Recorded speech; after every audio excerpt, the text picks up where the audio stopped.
अकबर का साला हमेशा से ही बीरबल की जगह लेना चाहता था। अकबर जानते थे कि बीरबल की जगह ले सके ऐसा बुद्धिमान इस संसार में कोई नहीं है। फिर भी जोरू के भाई को वो सीधी ना नहीं बोल सकते थे। ऐसा करके वो अपनी लाडली बेगम की बेरुखी मोल नहीं लेना चाहते थे। इसीलिए उन्होंने अपने साले साहब को एक कोयले से भरी बोरी दे दी और कहा कि जाओ और इसे हमारे राज्य के सबसे मक्कार और लालची सेठ दमड़ीलाल को बेचकर दिखाओ। अगर तुम ये काम कर गए तो तुम्हें बीरबल की जगह वजीर बना दूंगा। अकबर की इस अजीब शर्त को सुनकर साला अचंभे में पड़ गया।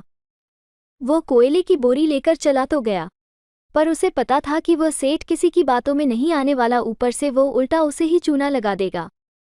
हुआ भी यही, सेठ दमड़ीलाल ने कोयले की बोरी के बदले एक ढेला भी देने से इनकार कर दिया। साला अपना सा मुंह लेकर महल वापस लौट आया और अपनी हार स्वीकार कर ली। अब अकबर ने वही काम बीरबल को करने को कहा। बीरबल कुछ सोचे और फिर बोले कि सेठ दमड़ीलाल जैसे मक्कार और लालची सेठ को ये कोयले की बोरी, क्या मैं सिर्फ कोयले का एक टुकड़ा ही 10,000 रुपये में बेच आऊंगा। ये बोलकर वो तुरंत वहां से रवाना हो गए। सबसे पहले उसने एक दर्जी के पास जाकर एक मखमली कुर्ता सिलवाया, हीरे मोती वाली मालाएं गले में डाली, महंगी जूती पहनी और कोयले को बारीक सुरमे जैसा पिसवा लिया। फिर उसने पिसे कोयले को एक सुरमे की छोटी चमकदार डिब्बी में भर लिया।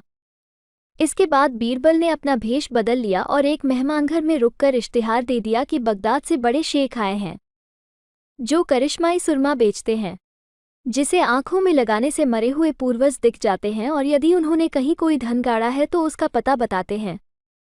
ये बात शहर में आग की तरह फैली। सेठ दमड़ीलाल को भी ये बात पता चली। उसने सोचा जरूर उसके पूर्वजों ने कहीं न कहीं धन गाड़ा होगा। उसने तुरंत शेख बने बीरबल से संपर्क किया और सुरमे की डिब्बी खरीदने की पेशकश की। शेख ने डिब्बी के 20,000 रुपये मांगे और मोल भाव करते करते 10,000 में बात तय हुई। पर सेठ भी होशियार था। उसने कहा, मैं अभी तुरंत ये सुरमा लगाऊंगा और अगर मुझे मेरे पूर्वज नहीं दिखे तो मैं पैसे वापस ले लूंगा। बीरबल बोला, बिल्कुल आप ऐसा कर सकते हैं। चलिए शहर के चौराहे पर चलिए और वहां इसे जांच लीजिए। सुरमे का चमत्कार देखने के लिए भीड़ इकट्ठा हो गई।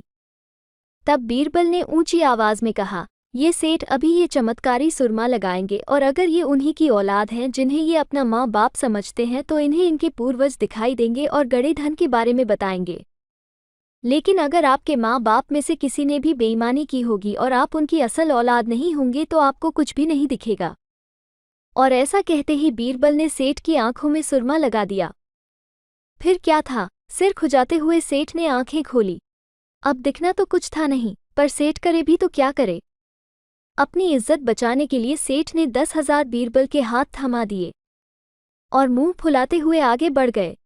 बीरबल फौरन अकबर के पास पहुंचे और रुपए थमाते हुए सारी कहानी सुना दी। अकबर का साला बिना कुछ कहे अपने घर लौट गया और अकबर बीरबल एक दूसरे को देखकर मंद मंद मुस्काने लगे। इस किस्से के बाद फिर कभी अकबर के साले ने बीरबल का स्थान नहीं मांगा।